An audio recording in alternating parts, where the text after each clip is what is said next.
This week, the Musings of an Ikigai Scholar is about balancing Ikigai, health, and finances.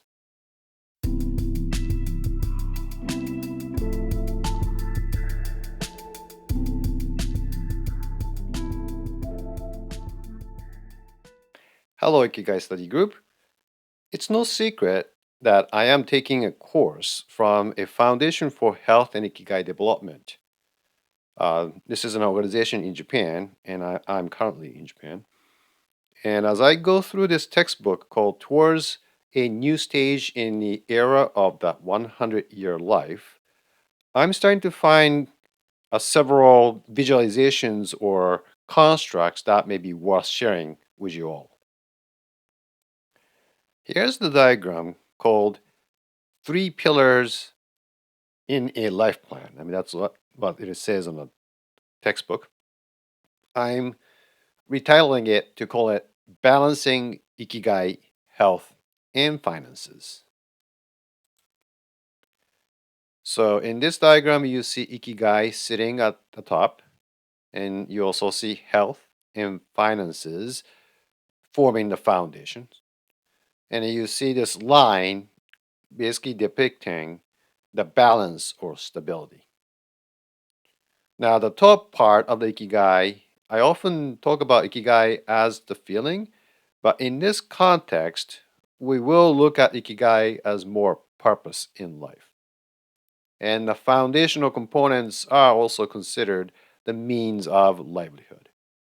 And let's see what happens to the balance and stability of these three components or the pillars as we face issues and challenges in certain areas.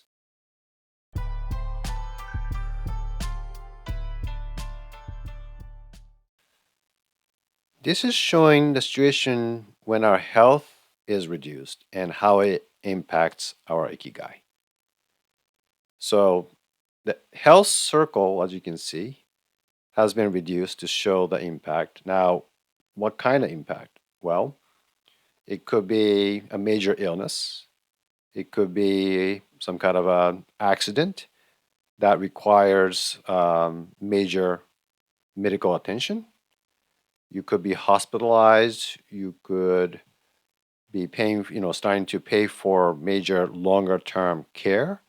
And that starts to increase the size of your finances. Now, that starts to tip the balance bar. Now it's colored in red towards the left, showing the imbalance or instability.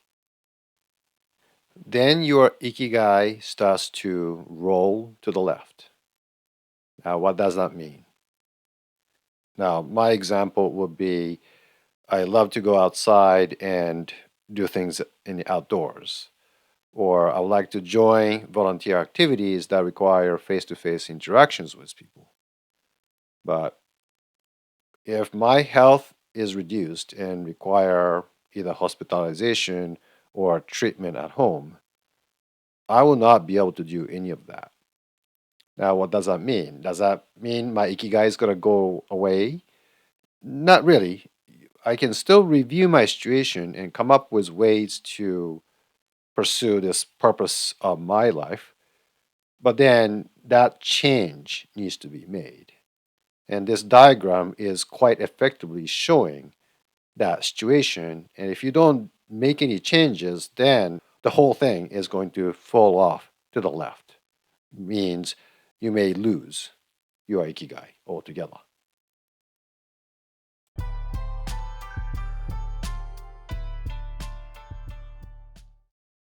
Now let's take a look at a situation when our finances are reduced.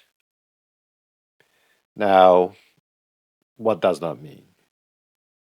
Well, if you have an expensive hobby that gives you a ikigai kan, well, the less money you have, the less often you can pursue those activities. Even worse situation would be you suddenly lose your employment and no longer have means to pay for your basic livelihood, then that will likely start to impact your health in certain ways. You will be concerned about your next week and the next month well being. And that also starts to increase your anxiety. So now the situation is somewhat reversed when compared with the health reduction situation. So the red bar is tipping to the right, and your ikigai is starting to roll to the right. Now, in this situation, let's think about what you can do to avoid a rapid shift of this bar or the tipping effect. One of the things that comes to my mind is that savings or the rainy day fund, as some people call. So when you lose a job or when you face a major situation that requires major spend, you still need some buffer or additional money to keep your way of life and the ikigai balance.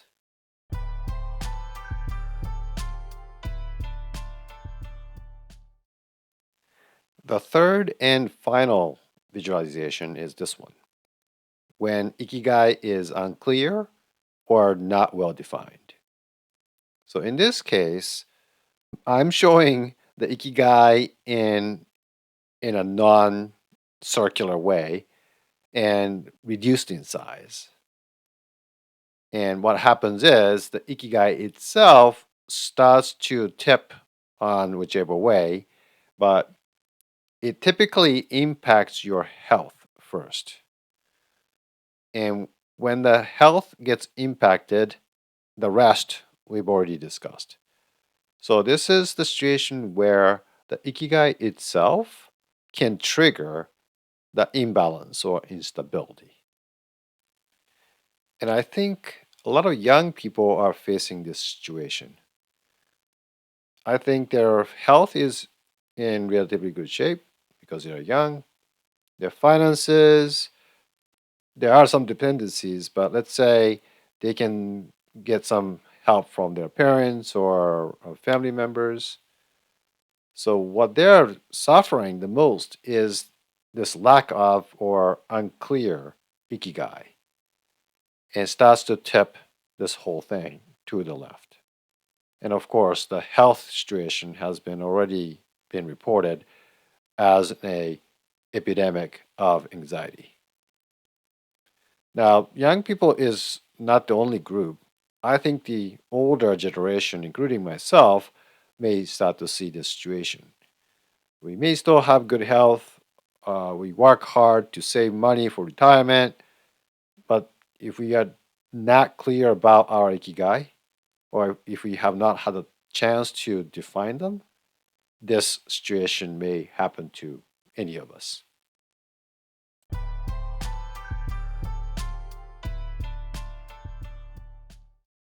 So, what's the key takeaway from all these discussions? To me, it's this need for a life plan to maintain balance and stability across ikigai, health, and finances. I expect the life plan to be reviewed and updated time to time as we face our twists and turns in our lives. And our lives are getting longer and longer. In Japan, we are expected to live 20, 30, 40 years beyond the current retirement age of 65. So, in 10 to 20 years, there will be so many centenarians in Japan. The key question is, will we be happy when we are 100 years old? Thank you for listening to this edition of the Musings of an Ikigai Scholar.